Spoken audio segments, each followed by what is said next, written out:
વિક્રમ સંવત 2082 ફાગણ સુદ 12 તારીખ 28/2/2026 શનિવાર. ભગવાન સ્વામિનારાયણે ભક્તજનની શિક્ષાને અર્થે કહેતા શિખામણને અર્થે પોતાનો અભિપ્રાય બતાવ્યો. મહારાજ કે ગોપીઓના જેવી ભક્તિ અને ભરતજી અને સુખદેવજી મહારાજના જેવો વૈરાગ્ય એ મહારાજ કે અમને બહુ જ અતિશય રૂચે છે. તો આમાંથી મારે તમારે શીખ ગ્રહણ કરવા જેવી છે કે આપણામાં કોઈ વૈરાગ્યની ન્યૂનતા હોય, ત્યાગની ન્યૂનતા હોય, ભક્તિની ન્યૂનતા હોય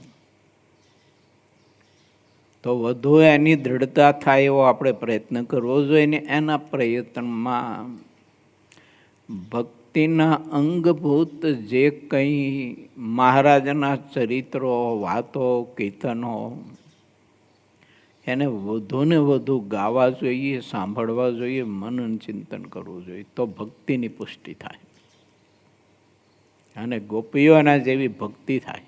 મહારાજ કે એવી ભક્તિ અમને ગમે છે.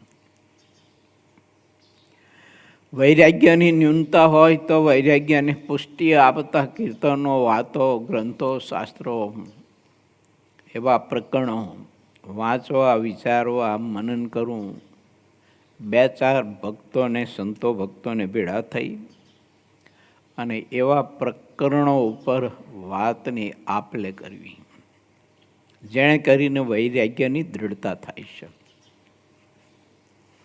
ઘણી વખત આપણે એકલા મથતા હોય ને એ વાત જુદી છે અને 2-5 ભક્તો ભેળા મળીને પછી ત્યાગ વૈરાગની જે આપણે વાતો કરીએ એકાદા બીજા એ વાત જુદી સાખી.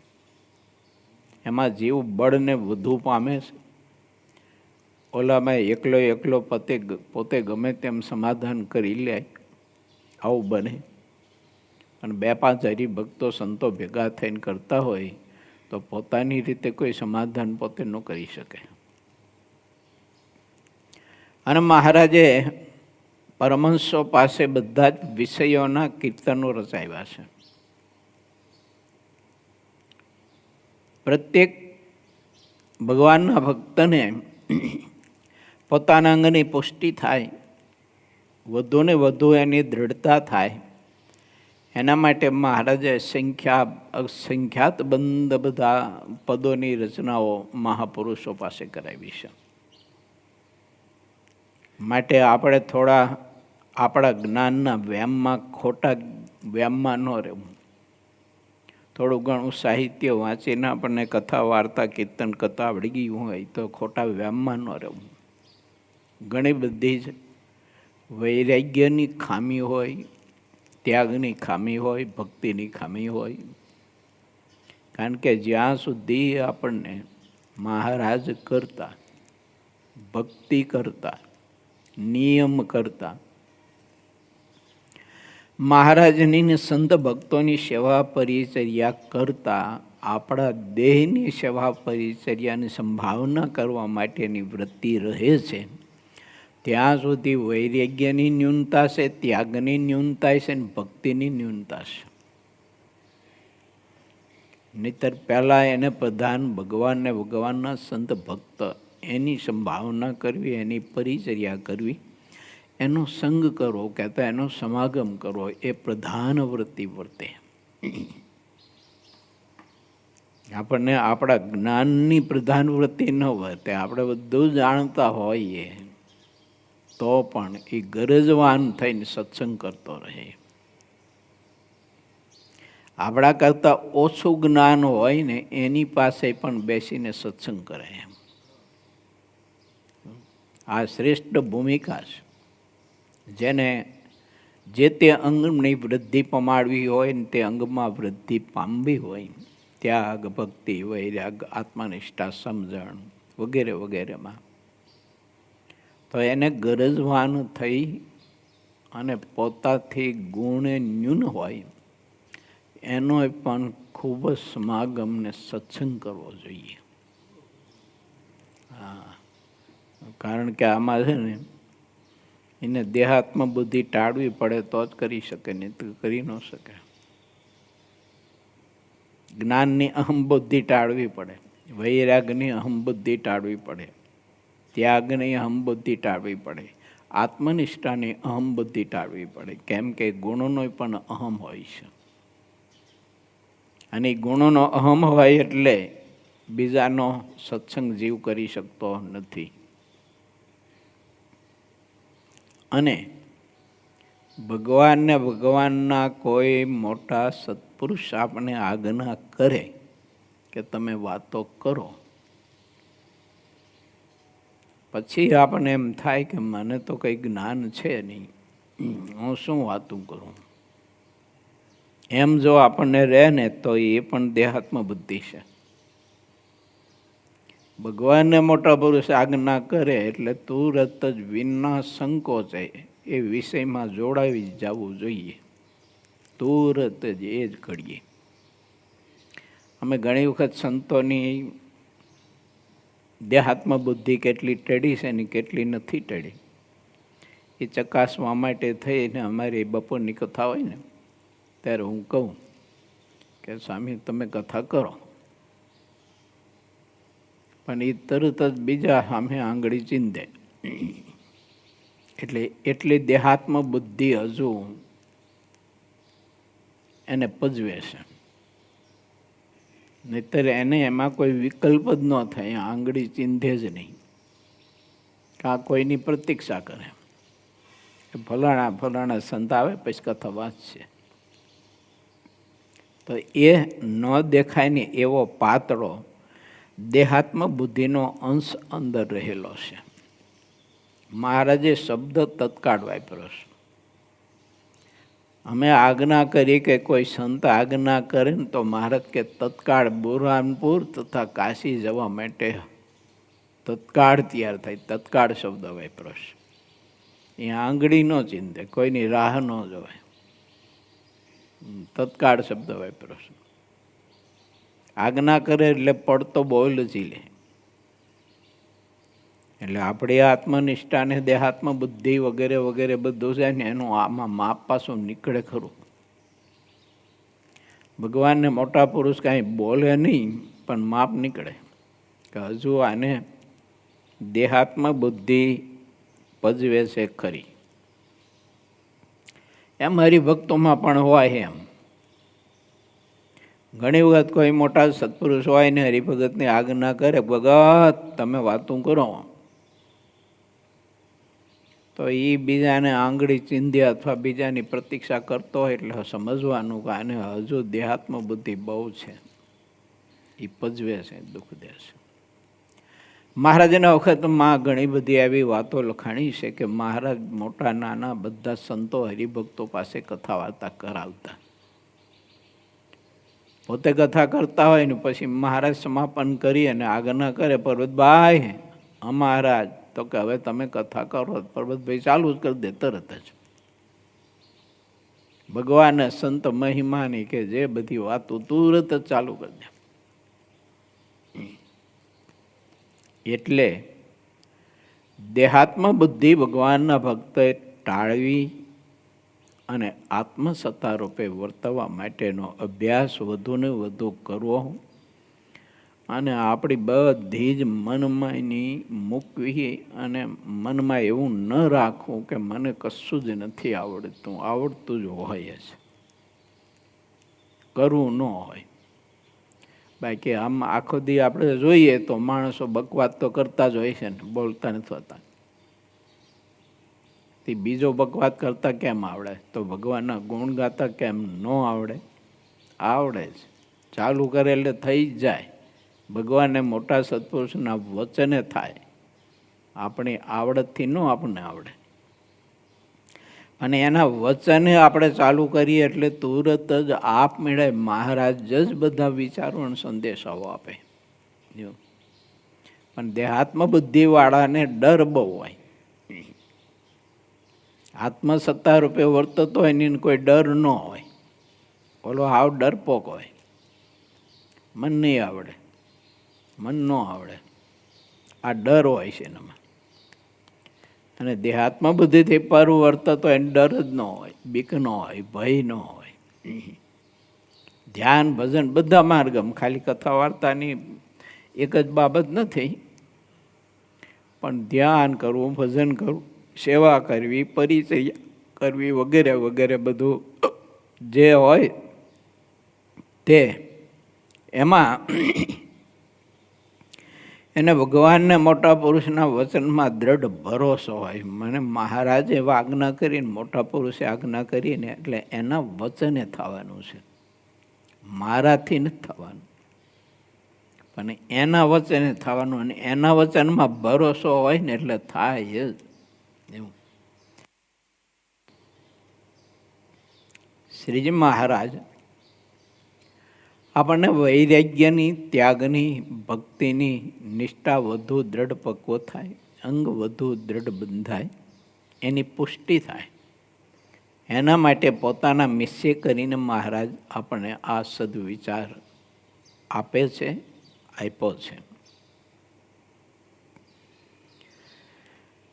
બહુ અદ્ભુત વાત છે, સ્વીકારવી જોઈએ. સ્વીકારીએ તો આત્મા અતિશય બળને પામે છે અને દિન પ્રતિદિન વૃદ્ધિ પામતો જાય છે. ધ્યાન, ભજન, કથા, કીર્તન એમાં શ્રદ્ધા ખૂબ જ વૃદ્ધિ પામે છે. આવા સદવિચારો મહારાજે આપણને આપ્યા તે 14મા વચનામૃતના આધારે સમજવા માટે આપણે પ્રયત્ન કર્યો. હવે આપણે લોહિયાના 15મા વચનામૃતમાં પ્રવેશ કરીએ છીએ. પૂર 24મો તરંગ 26મો લોહિયાનું 15મું વચનામૃત. સંમત 1877ના માક્ષર વધી 13ને દિવસ રાત્રિને સમયે શ્રીજી મહારાજ ગામ શ્રી લોહિયા મધ્યે સુરા ભક્તના દરબારમાં મંચ ઉપર રહેલા પલંગ ઉપર વિરાજમાન હતા.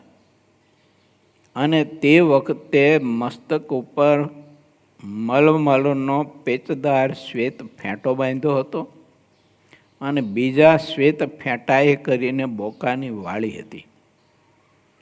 પરમ નિપુણ શ્રીહરિએ ગરમ પોષની ડગલી પહેરી હતી અને શ્વેત કેશ પહેર્યો હતો તથા શ્વેત ચોફાડ અને પછેડી ભેળા કરીને ઓઢ્યા હતા.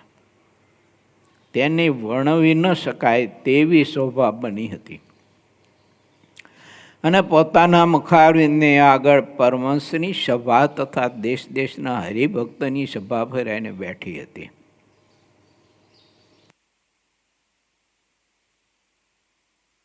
જીવ આખા દેહમાં વ્યાપીને કેવી રીતે રહે છે તેનું વર્ણન પછી જેમની વાતમાં પરમ રહસ્ય ભર્યું છે એવા શ્રીજી મહારાજ કૃપા કરીને બોલ્યા કે આ શરીરમાં જે જીવ રહ્યો છે તે આધ્યાત્મ, અધિભૂત અને અધિદૈવપણે કરીને સર્વદેહમાં નખશિખા પર્યંત વ્યાપીને રહ્યો હોય તેમ પ્રગટ દેખાય છે.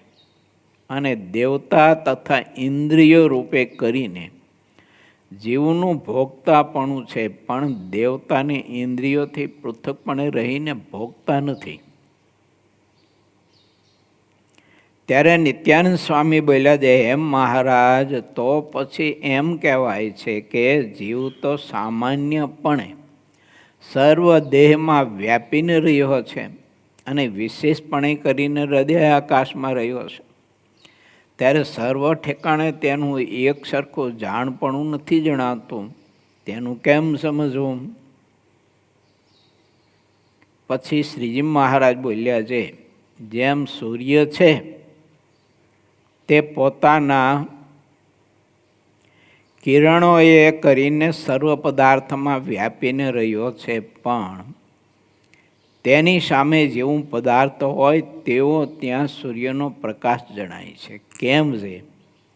કાચની ભૂમિ હોય તથા સ્વચ્છ નિર્મળ પાણી હોય તથા જેવી રીતે સૂર્યનો શુદ્ધ પ્રકાશ જણાય છે, તેવી રીતે પથ્થરની ભૂમિમાં ને રેતીના પટમાં તથા ડોળાયેલા પાણીમાં પ્રકાશ દેખાતો નથી, એવી રીતે સૂર્યના પ્રકાશમાં ન્યૂનાધિકપણું જણાય છે. તેમ એ જીવ, ઇન્દ્રિયો, અંતકરણ અને ગોલોક એ સર્વને વિશે સમાનપણે રહ્યો છે, પણ ઇન્દ્રિયોને વિશે સ્વચ્છપણું છે, માટે તેને વિશે વિશેષ પ્રકાશ દેખાય છે. જુઓ ને, નેત્રમાં જેવું તેજ જણાય છે તેવું નાક અને કાનમાં કોઈ દિવસ જણાય છે? નથી જણાતું. અને 4 અંતકરણનું અતિ સ્વચ્છપણું છે તો ત્યાં જીવનો અધિક પ્રકાશ જણાય છે, અને બીજા ઇન્દ્રિયોમાં ન્યૂન જણાય છે, પણ જીવ તો સર્વ શરીરની વિશે સમાનપણે રહ્યો છે.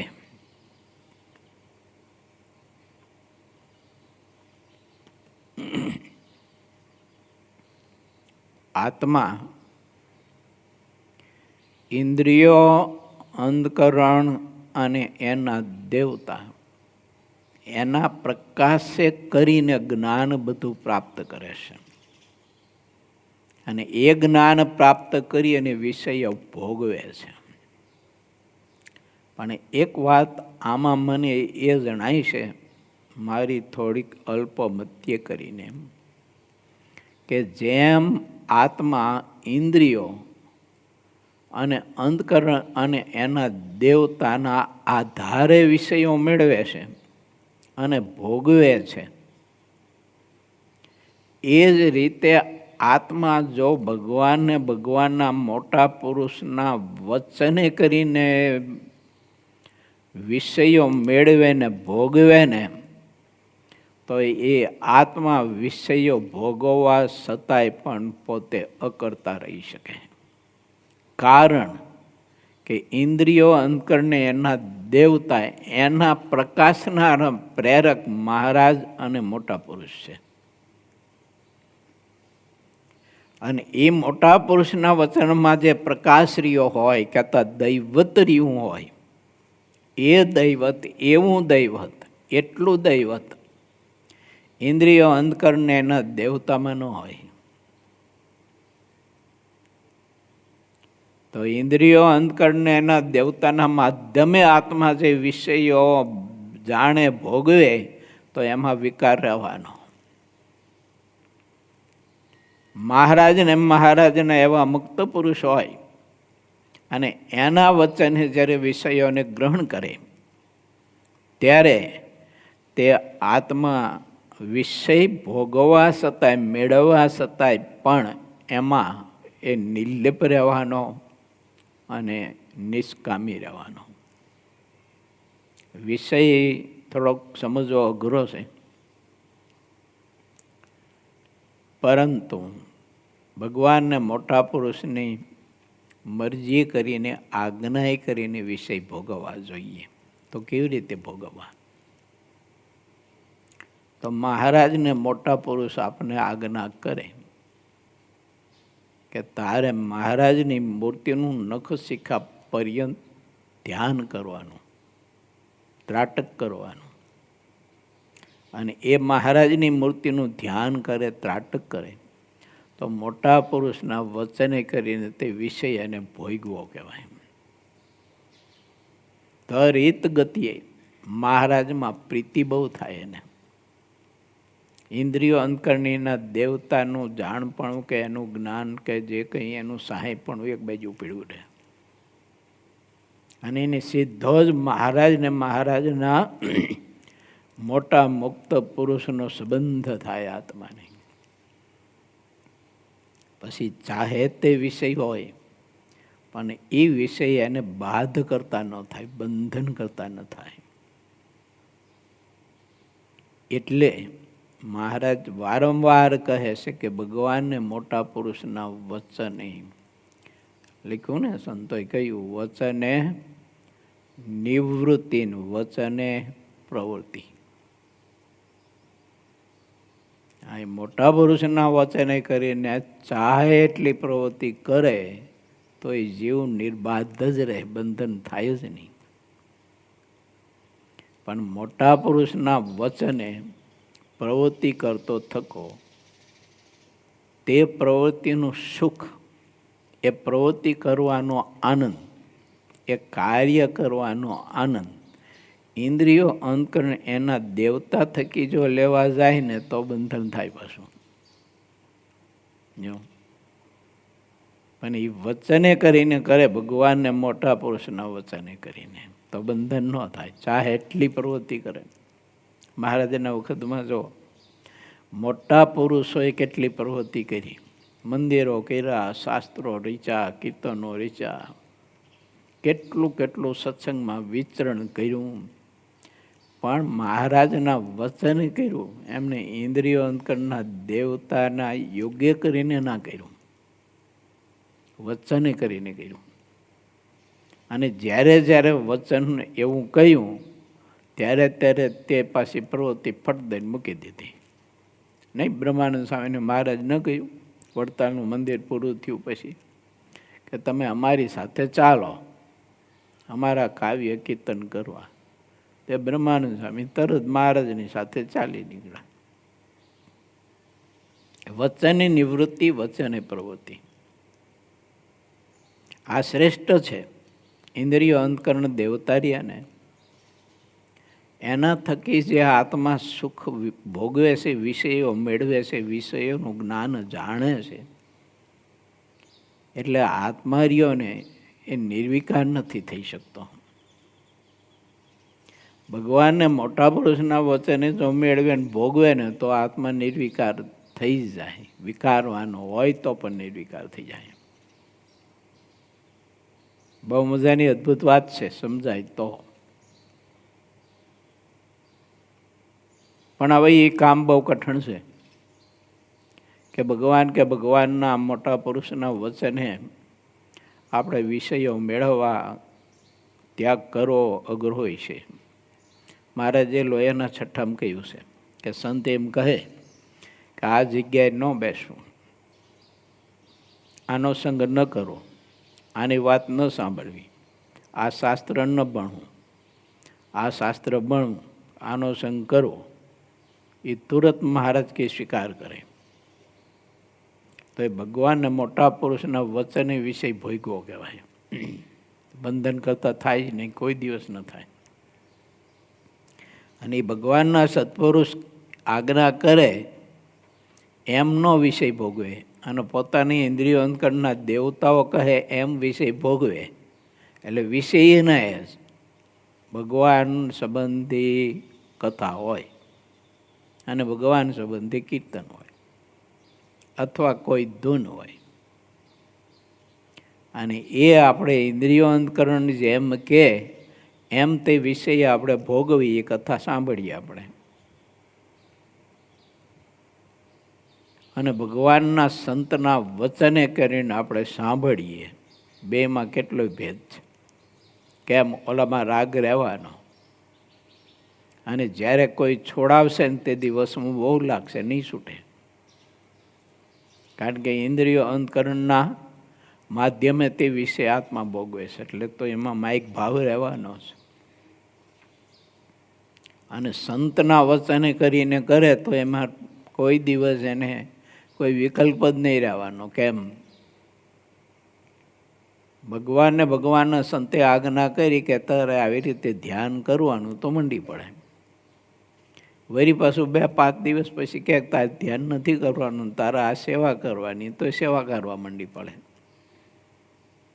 એ કંઈમાં બંધાય ને ઓલો બંધાઈ જાય. ધ્યાન શ્રેષ્ઠ છે ભગવાનની મૂર્તિનું, પણ તોય ધ્યાનમાં પોતાનો ઠરાવ તો બંધાય થાય જ છે. ભાઈ ધ્યાન મુકાવીને બીજું કીર્તન કરાવે, કથા કરાવે તો ન કરે ઓલો, તો એ ક્રિયા બંધન તો છે જ એને. ભલે છે ધ્યાન ભગવાનની મૂર્તિનું ઉત્તમ શ્રેષ્ઠ છે, પણ બંધન તો ખરું જ. ધાર્યું કરવાનું તો ખરું જ એમાં. તો ધાર્યું કરવાનું છે એ જ દેહાત્મા બુદ્ધિ છે, એ જ માયા છે. જો એટલે વાત થોડીક ઝીણી છે, અઘરી છે સમજવી. સમજાય તો પરિણામ શ્રેષ્ઠ આવે એવું ખરું, કે જીવ નિર્બાધ રહે ખરો. હા, એને પછી મહારાજે તેમાં લખ્યું છે, સવિકલ્પ અને નિર્વિકલ્પ મુક્તના બે ભેદ બતાવે છે મધ્યના 11માં. ઇન્દ્રિય અંતકરણના અને દેવતાના માધ્યમે જે વિષયો ભોગવે, ભલે ભગવાન સંબંધી જ ભોગવતો હોય, પણ તોય સવિકલ્પ છે. અને મહારાજને મોટા પુરુષના વચને ભોગવે ને તો એ નિર્વિકલ્પ છે. તો સવિકલ્પ અને નિર્વિકલ્પ મુક્તમાં ઘણો ભેદ બતાવ્યો છે મહારાજે. એ બતાવ્યો છે કે સવિકલ્પ મુક્ત હોય આજ્ઞાએ કરીને કરે, વિષય ભોગવે, વિષય મેળવે, પણ આજ્ઞાએ કરીને વિષય છોડી ન શકે. અને નિર્વિકલ્પ મુક્ત હોય તો આજ્ઞાએ કરીને વિષય મેળવે ખરો, ભોગવે ખરો, અને આજ્ઞાએ કરીને મૂકી પણ શકે. આટલો ભેદ રહેશે. ઇન્દ્રિયો અંતકરણના દેવતા થકી વિશે આત્મા ભોગવે અને ભગવાનને મોટા સંતના વચને કરીને ભોગવે, આ બેમાં આટલો ફરક છે. ઓલો નિર્વિકલ્પ મુક્ત થઈ જાય છે, આ સવિકલ્પ મુક્ત થાય છે. પછી સવિકલ્પ મુક્ત હોય એ સમાધિ દશાને પામે, સમાધિ દ્વારા અક્ષરધામમાં, બીજા ત્રીજા કોઈ લોકમાં બધે જાય ખરો. પણ મહારાજનો મત છે કે જ્યાં જાય ત્યાં બધું અધિક ને અધિક જોવા ઈચ્છે, એથી અધિક ને અધિક બધું જાણવા ઈચ્છે, એથી અધિક ને અધિક બધું ભોગવવા ઈચ્છે. આ સવિકલ્પ મુક્ત. નિર્વિકલ્પ મુક્ત છે, ભગવાનના ધામમાં જાય સમાધિ કરીને તો મહારાજની મૂર્તિ સિવાય કંઈ ઈચ્છે જ નહીં. અને ઓલો ભગવાનની મૂર્તિ સિવાય બીજું બધું અધિક ઈચ્છે. એમ ભગવાનનું ઐશ્વર્ય, પરમાત્માનું સામર્થ્ય, પ્રભુનો પ્રકાશ, ભગવાનનું રૂપ, ધામ, ધામની શોભા, મુક્ત, મુક્તની શોભા, મુક્તનું ઐશ્વર્ય, મુક્તનું સામર્થ્ય, આ બધું અધિક ને અધિક, અધિક ને અધિક જાણવા માટે થઈને એને સંકલ્પ થાય સવિકલ્પને. નિર્વિકલ્પને કોઈ સંકલ્પ ન થાય, મૂર્તિનું સુખ જ લીધા કરે બસ. દેખાય ભેદ તમને આમાં કંઈ? કે બધું હરખું જ લાખે, ગોળ ને ખોર બધું? ઘણો ભેદ છે. એટલે ન્યૂનાધિક પણ તો રહેવાનું જ. ઇન્દ્રિયો અંતકરણમાં પ્રકાશ ન્યૂનાધિક છે, તો એમાં ન્યૂનાધિક પ્રકાશ છે ઇન્દ્રિયો અંતકરણમાં. એ શાનો હશો? તો કે દેવતાનો છે. તો એના દેવતાઓ છે એમાંય ન્યૂનાધિક પ્રકાશ છે. કેમ કે એને પ્રકાશ કોકે આપ્યો છે, અને જે આપનાર હશે એમાં ન્યૂનાધિક પણ ન હોય, એ પૂર્ણ હોય. એટલે એના માધ્યમે જ્યારે આત્મા વિષય ભોગવે ત્યારે આત્મા પરિપૂર્ણ થાય અને સુખરૂપ થાય. બહુ મજાની અદ્ભુત વાત છે વચનાવતની. તો કે તમને કંટાળો તો આવતો જ હશે, પણ વિષય અદ્ભુત છે, સમજા જેવો છે. ભગવાનને મોટા પુરુષના વચને આપણે વિષય ભોગવીએ. માનો કે મને ભજન કરવાનું અંગ છે, તો હું ભક્તિનો આ વિષય ભોગવું છું, પણ ઇન્દ્રિયો અને અંતકરણના પ્રકાશે કરીને ભોગવું. અને મહારાજને મોટા પુરુષના વચનના પ્રકાશે કરીને ભોગવું. તો એ મહારાજની મૂર્તિનું ધ્યાન ભજન હું જે કરું ને એ વિષય ભોગવું છું ને ભક્તિનો, એ બેમાં ભેદ પડે. એવું કારણ કે ઇન્દ્રિયો અંતકરણના દેવતાના પ્રકાશે કરીને હું ભક્તિનો વિષય ભોગવું ને, એટલે ભક્તિ કરતાં કરતાં મને કાંઈ ને કાંઈ સંકલ્પ રહે મૂર્તિ સિવાય. મહારાજના રાજીપા સિવાય, મહારાજની પ્રસન્નતા સિવાય છેલ્લી બાકી કાંઈ ન રહે તો ચતુર્ધા મુક્તિનો પણ રહે. અને ભગવાનને મોટા પુરુષના પ્રકાશે કરીને ભોગવે તો એને ચતુર્ધા મુક્તિનો પણ ન રહે કોઈ સંકલ્પ. એક મૂર્તિ નો જ રહે, ને મૂર્તિમાં એ જ રહે કેવળ મહારાજનો રાજીપો, આટલું જ રહે, બીજું કશું જ ન રહે. આવો પરિપૂર્ણ મુક્ત એ સ્થિતિને પામે છે. માટે મોટા પુરુષ આપણને એ બતાવે છે. ગોપાળાનંદ સ્વામી વાતોમાં બહુ લખ્યું છે, ગુણાતીતાનંદ સ્વામી લખ્યું છે, બધા પરમહંસોએ, બ્રહ્માનંદ સ્વામી, મુક્તાનંદ સ્વામી, પ્રેમાનંદ સ્વામી, નિષ્કુળાનંદ સ્વામી, ભૂમાનંદ સ્વામી વગેરે વગેરે બધા નંદ કવિ સંતોએ પણ ખૂબ જ કાવ્ય કીર્તનોમાં લખ્યું છે.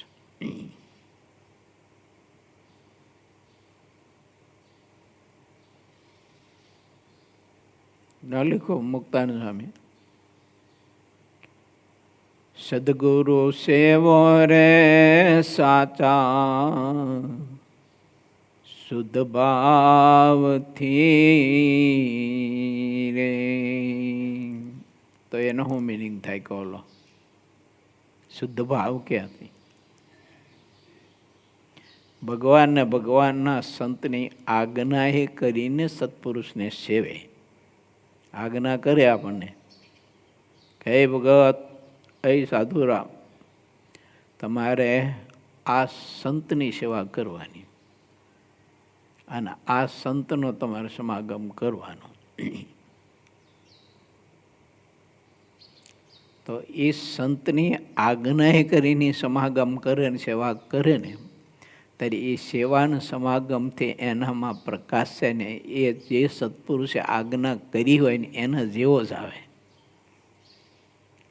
જો સમજણ એના જેવી જ આવે, સ્થિતિ એના જેવી જ બંધાય.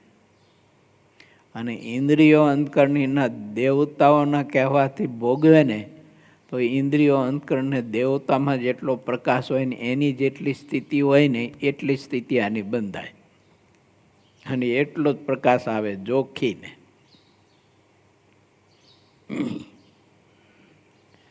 એટલે વાત સમજાય તો બહુ ઘણી બધી ઉત્તમ શ્રેષ્ઠ છે. તો આત્મા આજ્ઞા કરનાર સત્પુરુષ એના જેવી સ્થિતિને પામી જાય અને એને મહારાજની મૂર્તિનું એના જેવું સુખ આવે, એના જેવી સમજણ કેળવાય. હવે એ આજ્ઞા પ્રમાણે ન કરીને આપણે આપણી રીતે કરીએ, ઇન્દ્રિયો અંતકરણને દેવતાઓ કે એમ, પછી સમાગમ તો કરીએ જ આપણે. અને આપણે મોટા પુરુષે આજ્ઞા કરી હોય ને જે સંતનો સમાગમ કરવાની, એના કરતાં વધુ જ્ઞાની અને વધુ ત્યાગ વૈરાગ વાળા કોઈ સંત કે કોઈ ભક્ત હોય ને એનો આપણે સંગ કરીએ તો પણ એના કરતાં જ્ઞાન કે ત્યાગની ન્યૂનતા છે ને, એનો સમાગમ કરે ને તો એ પ્રકાશ એમાં વધારે આવે, ઓલામાં ઓછો આવે. ભલે જ્ઞાનની ભૂમિકા એની ઊંચી છે ઘણી બધી, ત્યાગની ભૂમિકા ઘણી બધી ઊંચી દેખાય છે,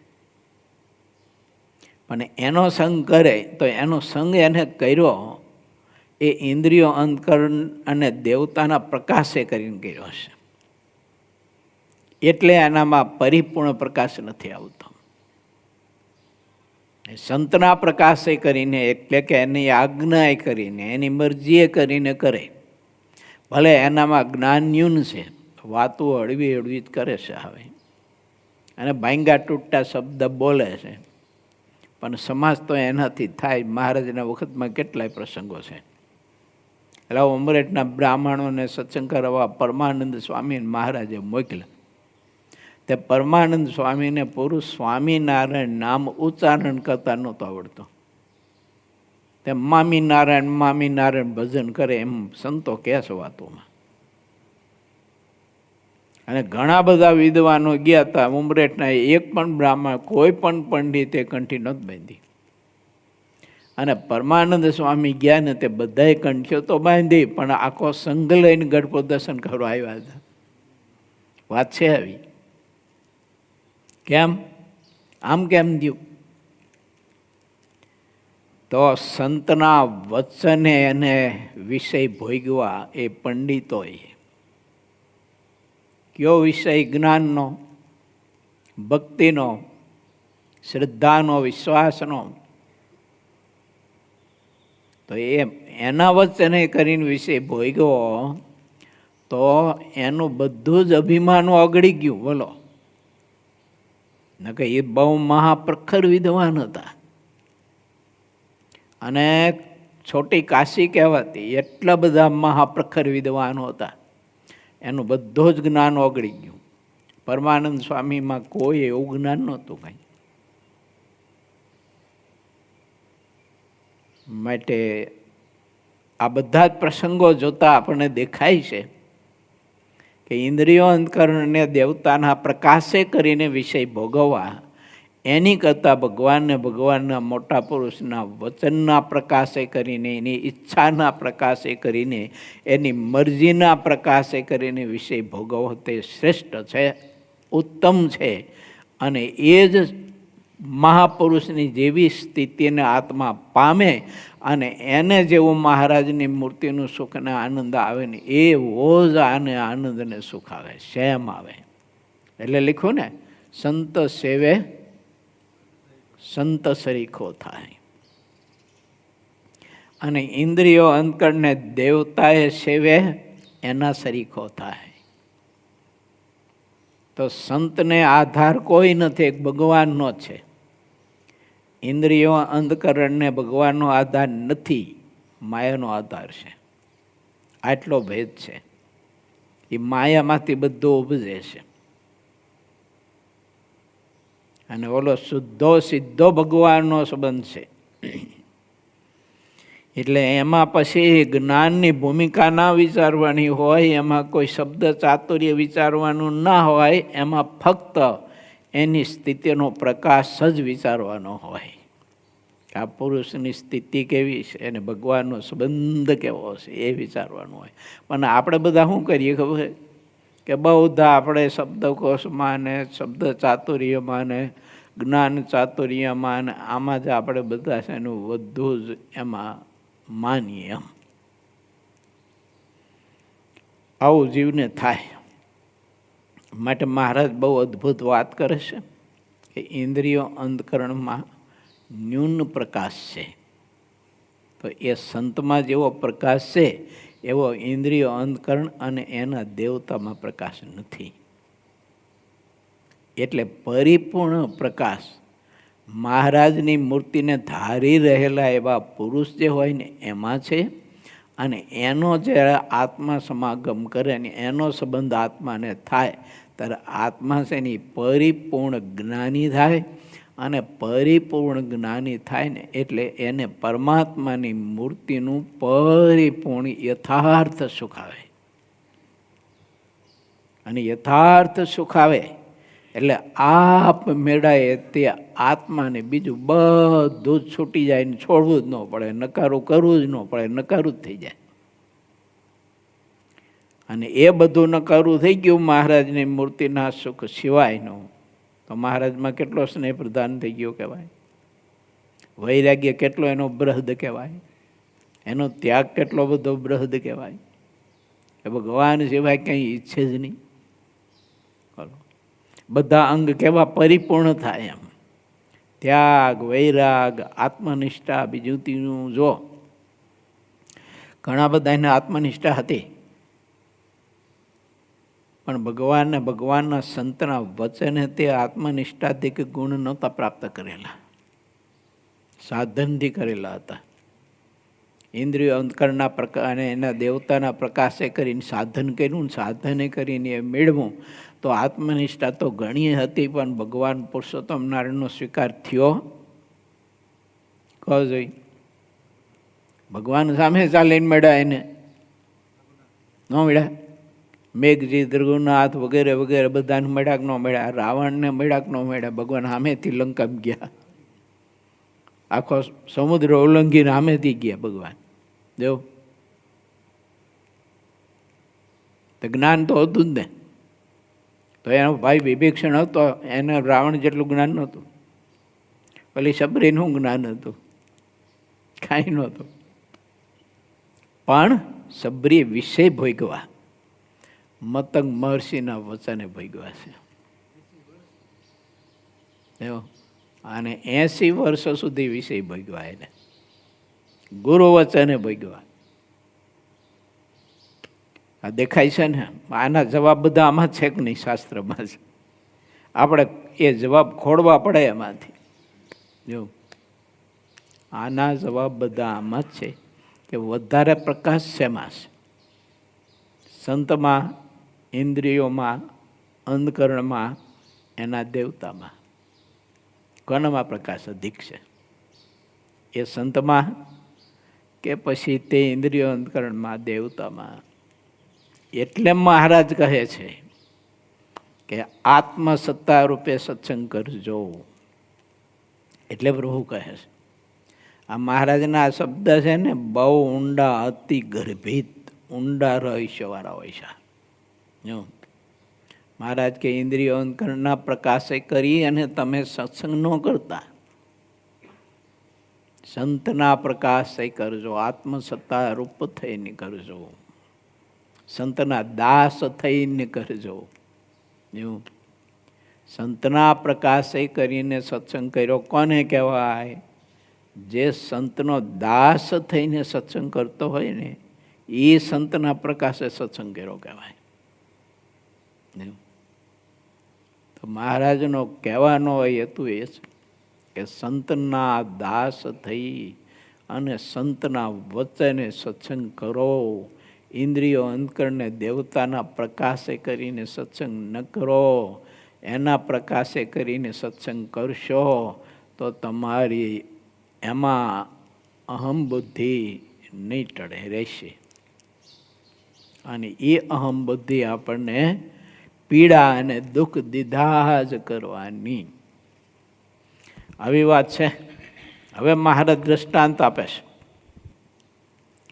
ગાયના દ્રષ્ટાંતે કરીને આત્મદર્શનનું વર્ણન. ત્યારે મહાન કવિરાજ બ્રહ્માનંદ સામે પ્રશ્ન પૂછ્યો છે, આ જીવને કેટલાક તો તારા જેવો દેખે છે, તથા કેટલાક તો દેવાની જ્યોતિ જેવો કહે છે, તથા બપોરિયા જેવો દેખે છે, તેને કેમ સમજવું તે કહો. ત્યારે શ્રીજી મહારાજ બોલ્યા કે જેમ જેને અક્ષી વિદ્યા હોય, અર્થાત આંખ દ્વારા આત્મા પરમાત્માને જોવાની યોગ કળા આવડતી હોય, તેને નેત્ર દ્વારા એ જીવના દર્શન થાય છે અને તેને વિશે ભગવાનની મૂર્તિને પણ દેખે છે. તેમ જેને ઇન્દ્રિયો દ્વારા લક્ષ્ય વૃત્તિનો નિરોધ થયો હોય, તે યોગી આત્માને તેઓ દેખે છે. આવ્યો જવાબ? આત્માને ઇન્દ્રિયોનો નિરોધ, દેહનો નિરોધ, પોતાની ઈચ્છાનો નિરોધ, આ જેવો થયો હોય ને, એ આત્મા એ પોતે પોતાને એવો જોઈ શકે છે. અને એ આત્માને વિશે રહેલા પરમાત્મા એને પણ એટલા જ અંશે જોઈ શકે છે, પરિપૂર્ણ નથી જોઈ શકતો. કારણ તો ઇન્દ્રિયો અંતકરણને દેવતા છે ને, એ પરિપૂર્ણ નથી. અને ભગવાનના એવા અનાદિમુક્ત પુરુષ છે ને, એ પરિપૂર્ણ છે. જેમ કાચનું પૂતળું મનુષ્યને આકારે કર્યું હોય, તેને જે જે અંગમાં જેવા છિદ્ર હોય, તથા રોમ અને નાળીઓ તે પણ સર્વે કાચની હોય, અને તે પૂતળાની માહિલી કોરે જો તે જ ભર્યું હોય, તો જે અંગમાં જેવા છિદ્ર હોય તેવું તેમાં તે જ દેખાય છે, પણ બધું દેખાતું નથી. તેમ અનુપમ એવા આ જીવનું સ્વરૂપ જેને જેવું દેખાય છે તે તેવું કહે છે, પણ એની નિરાવરણ દ્રષ્ટિ નથી થઈ, માટે એને જેવો આત્મા છે તેવો જ નથી દેખાતો. તેથી તે જેવો દેખે છે તેવો તેને કહે છે. અને જ્યારે તેની નિરાવરણ દ્રષ્ટિ થઈને આત્માકારે થાય છે ત્યારે ઇન્દ્રિયોના ગોલોકના જે વિભાગ હોય તે તેની દ્રષ્ટિમાં નથી આવતા. પછી જેવો આત્મા છે તેવો જણાય છે. જેમ આકાશની દ્રષ્ટિને જ્યાં પામ્યો હોય તે યોગીની દ્રષ્ટિમાં બીજા 4 ભૂતો ક્યારેય નથી આવતા, તેમ યોગ માર્ગે કરીને જેની નિરાવરણ દ્રષ્ટિ થાય છે તેને ગોલોક, ઇન્દ્રિયો, દેવતા, અંતકરણ તેણે કરીને જણાતા જે જીવના પ્રકાશના ભેદ તે દ્રષ્ટિમાં નથી આવતા, બધું ઉડી જાય છે. તેથી નિરાવરણ દ્રષ્ટિવાળાને જીવ જેવો છે તેવો યથાર્થ રૂપમાં દેખાય છે, અને ભેદ દ્રષ્ટિવાળાને જીવ જેવો છે ને તેવો યથાર્થ નથી દેખાતો. તેના ઉપર દ્રષ્ટાંત કહું છું. જેમ કોઈએ ગાયનું પૂંછ દેખ્યું, કોઈએ મુખ દેખ્યું, અને કોઈ કે ખરી દેખીને કોઈ કે પેટ દેખ્યું. તેમજ કોઈએ ગાયના આંચળ દેખા, તે બધાએ જે અંગ દેખા તે ગાયના જ છે, પણ જેવી ગાય છે તેવી સંપૂર્ણ કોઈએ દેખી નથી. હા, એક અંગ દેખ્યું માટે ગાયને દેખી પણ કહેવાય, તે ખોટું કહેવાતું નથી. તેમ આત્માના પ્રકાશનું દર્શન જેટલું જ એની ઇન્દ્રિયો દ્વારા અથવા અંતકરણ દ્વારા ચોક્કસ થયું હોય તેટલો તે આત્મદર્શી કહેવાય, પણ સંપૂર્ણ આત્મદર્શન તેને કહેવાય નહીં. કારણ કે ઇન્દ્રિયો, અંતકરણને દેવતાના પ્રકાશ બીજા છે, એ સ્વયંભૂ પ્રકાશિત નથી. એમ મહારાજે વચનાત્મા લખ્યું છે. હા, મહારાજે 27માં લખ્યું છે કે આ ભગવાનના સંત છે ને એ તો સૂર્ય ચંદ્રાદિકને પણ પ્રકાશના દેનારા છે, અને એને પૂર્વે ભગવાન કે ભગવાનના સંતને રાજી કર્યા છે, જેણે કરીને એવા પ્રકાશપણાને પામ્યા છે. બહુ અદ્ભુત વાત છે.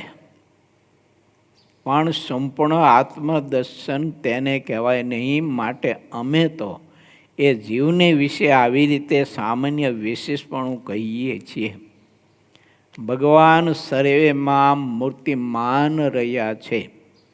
ત્યારે નિત્યાનંદ સ્વામીએ હાથ જોડીને પ્રશ્ન પૂછ્યો છે, હે મહારાજ, અત્યારે તમે જીવને તો નિશ્ચિત રૂપમાં નિરાકાર કહ્યો, ત્યારે તે જીવને વિશે જે ભગવાન રહ્યા છે તે પણ અલિંગપણે રહ્યા છે કે મૂર્તિમાન રહ્યા છે તે કહો. અલિંગપણું એટલે નિરાકારપણું એમ. પછી શ્રીજી મહારાજ પરમ હેતથી બોલ્યા છે, ભગવાન તો ઇન્દ્રિયો, દેવતા, અંતકરણ અને જીવ એ સર્વેના આશ્રયપણે રહ્યા છે. આવ્યું ન આવ્યું? આધાર છે પરમાત્મા. ઇન્દ્રિયો, અંતકરણને એના દેવતાને આધાર પરમાત્મા છે.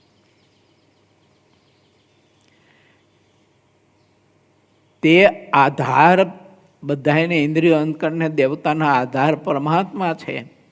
અને એ પરમાત્મા આજ્ઞા કરે કે તું આ સંત કહે તેમ તું કરજે, તો એમાં પ્રકાશ જુદો આવે. અને પોતાની રીતે ઇન્દ્રિયો, અંતકરણને દેવતાઓ કહે અને એમ કરે તો એનો પ્રકાશ જુદો આવે. આ ભેદ પડે. તે શ્રી કૃષ્ણ ભગવાને ઉદ્ધવજીની સાથે ગોપીઓને કહેવડાવ્યું હતું કે ઇન્દ્રિયો, અંતકરણ, દેવતાને જીવ તેના આશ્રયપણે કરીને હું અત્યંત પ્રસન્નતાથી તમારી સમીપે રહ્યો છું. જેમ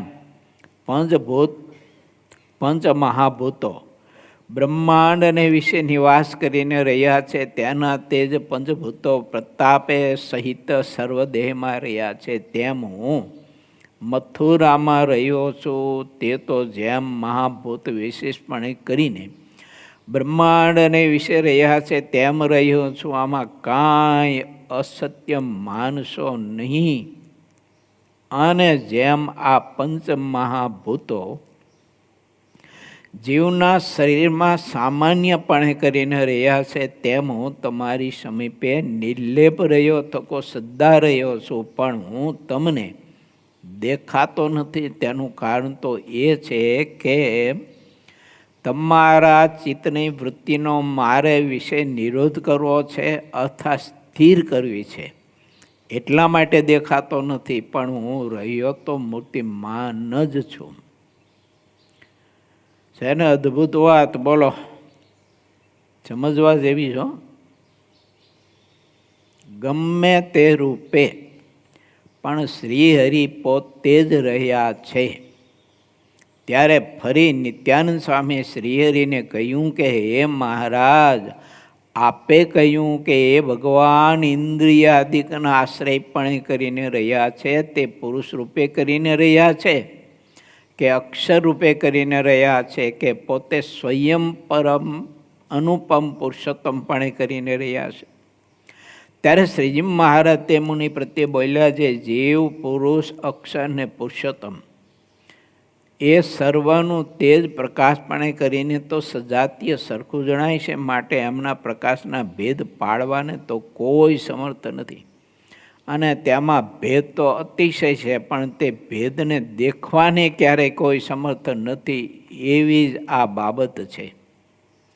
હા, જેના ઉપર એ ભગવાન કૃપા કરે છે તેણે કરીને તેને પ્રકાશમાન એવો દિવ્ય દેહ બંધાય છે. પછી તે એમ જાણે છે કે આ હું છું અને આ પુરુષ છે અને આ અક્ષર છે અને એ સર્વથી વિલક્ષણ એવા છે, આ પુરુષોત્તમ છે.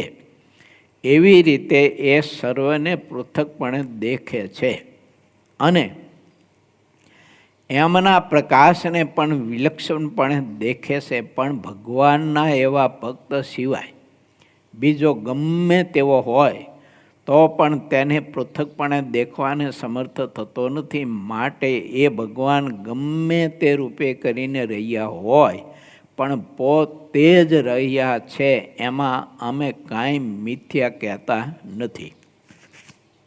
વેદાંત, સાંખ્ય તથા યોગશાસ્ત્રની સમજણ. અને વેદાંત જે ઉપનિષદ તથા યોગને સાંખ્ય એ ત્રણેય શાસ્ત્ર સનાતન છે. એ ત્રણેય શ્રી કૃષ્ણ પરમાત્માનું ભાવથી વર્ણન કરે છે. તે ત્રણેય શાસ્ત્રના મત હવે અમે તમને પૃથકપણે કરીને કહીએ છીએ, તેને તમે બધા હેતપૂર્વક સાંભળો. તેમાં જે સાંખ્ય શાસ્ત્રના મતવાળા છે તે 24 તત્વ કહીને તેથી પર 25મા પરમાત્માને કહે છે. પણ જીવ તથા ઈશ્વરને પૃથકપણે કહેતા નથી. તેનો અભિપ્રાય એવો છે કે તત્વ છે તે જીવ વિનાના ક્યારે હોય નહીં. માટે તે તત્વ ભેળો તદાત્મકપણે કરીને રહ્યો જે જીવ તેને તત્વરૂપ જ કહે છે, પણ તત્વ થકી પૃથક નથી કહેતા. અને જેમ જીવને 24 તત્વરૂપ માને છે, તેમ બ્રહ્માંડના અભિમાની જે ઈશ્વર તેને પણ 24 તત્વરૂપ માને છે. એવી રીતે જીવ અને ઈશ્વર એ બંનેને તત્વરૂપ માનીને તત્વ ભેળા જ એને ગણે છે, પણ તત્વથી પૃથક ગણતા નથી.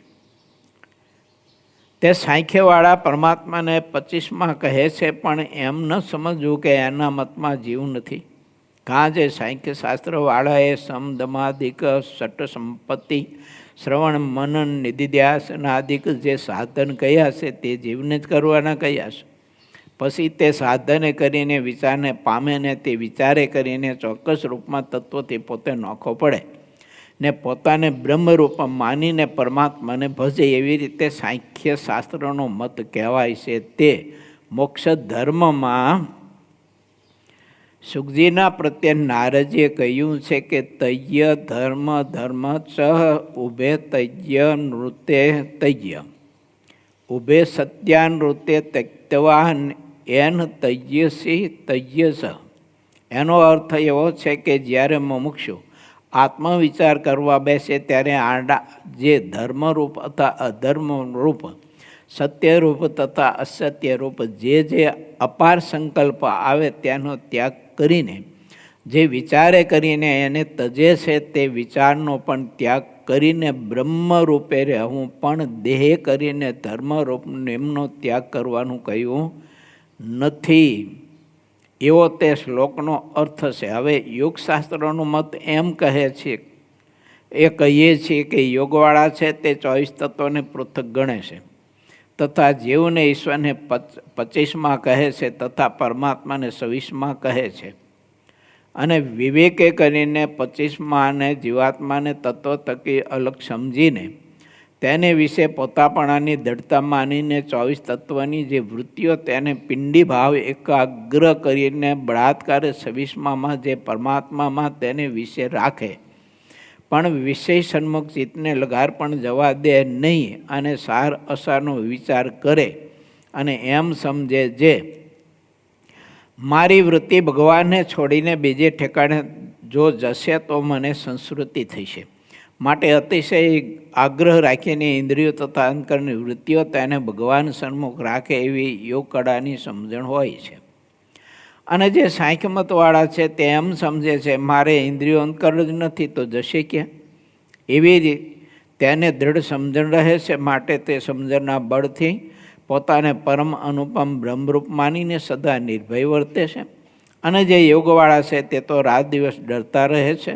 જેમ કોઈક પુરુષના હાથમાં તેલનું માથા લગન ભરેલું પાત્ર હોય અને તે પુરુષને પગથિયા ઉપર ઊંચે ચડવું હોય ત્યારે તે પુરુષની બંને બાજુએ ઉગાડી તલવાર વાળા પુરુષ ડરાવવા અને માટે પાછળ તૈયાર રહ્યા હોય ને તે તેલને ઢળવા ન દેવું હોય તો તે પુરુષ જેવા ભયને પામતો રહે તેમ યોગ શાસ્ત્રવાળા વિષયથી ડરીને ભગવાનના સ્વરૂપને વિશે પોતાની વૃત્તિઓને રાખે છે. તે યોગ શાસ્ત્રવાળાનો મત છે. અને વેદાંત જે ઉપનિષદ તેનો જે મત છે તે હવે કહું છું. સર્વના અતિશય મોટા કારણ એવા જે પુરુષોત્તમ નારાયણ બ્રહ્મ તેનું જે ગ્રહણ કરીને બીજા સર્વેની મિથ્યા માને છે. અને જેમ આકાશની દૃષ્ટિને જે પામ્યો હોય તે બીજા તત્વને દેખે નહીં તેમ જે એક બ્રહ્મને જ દેખતો હોય તે બીજા કોઈને દેખે નહીં એવી રીતે વેદાંતનો જે શુદ્ધ મત સાધેલો છે તે અમે યથા તમને કહ્યો. ઇતિ શ્રી સહજાનંદ સ્વામી શિષ્ય સિદ્ધાનંદ મુનિ વિરચિત શ્રી હરિચરિત્ર અમૃત સાગરના ચતુર્વિશપુરમાં લોયાનું 15મું વચનામૃત કહ્યું એ નામે 26મો તરંગ સમાપ્ત થયો. મહારાજે છે ને પંચાળાના 3, 4 અને 2 વચનામૃતમાં સાંખ્ય યોગ આ બધાના મત એમાં શું ખામી કહેતા દુષ્ટ અને શું પૂર્ણતા એ બધો મહારાજે ભેદનો વિવેક આપણે બહુ સ્પષ્ટતાથી સરળતાથી અભણ માણસ સમજી શકે નહીં એવી ભાષામાં મહારાજે આપણને બતાવ્યો છે. માટે આ બધા જ વચનામૃત અભ્યાસ ભગવાનના ભક્તોએ ખૂબ કરવો અને આ બધી લેપમાં ન જવું હોય માથા કોઈ આમાં એવું થતું હોય કે આમાં તો આરું માથું ચડી જાય એવું છે તો માથું ઉતરે એવો સરળ ઉપાય એક જ મહારાજ કે સંતનો મધ્યમ પડ્યો એટલે માથું ઉતરી જાય, વિષયમાંથી વૃત્તિ ઉતરી જાય, મોહ ઉતરી જાય અને આત્મા જેની ભગવત સ્વરૂપ થઈ જાય.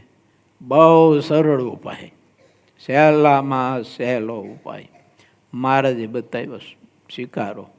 શ્રીપતિમ સિદ્ધરમ સર્વદેવેશ્વરમ ભક્તિધર્માતુજમ વાસુદેવમ હરે માધવમ કેશવમ શ્રીકામદમ કારણમ સ્વામિનારાયણમ નીલકંઠમ ભજે સહજાનંદ સ્વામી મહારાજની.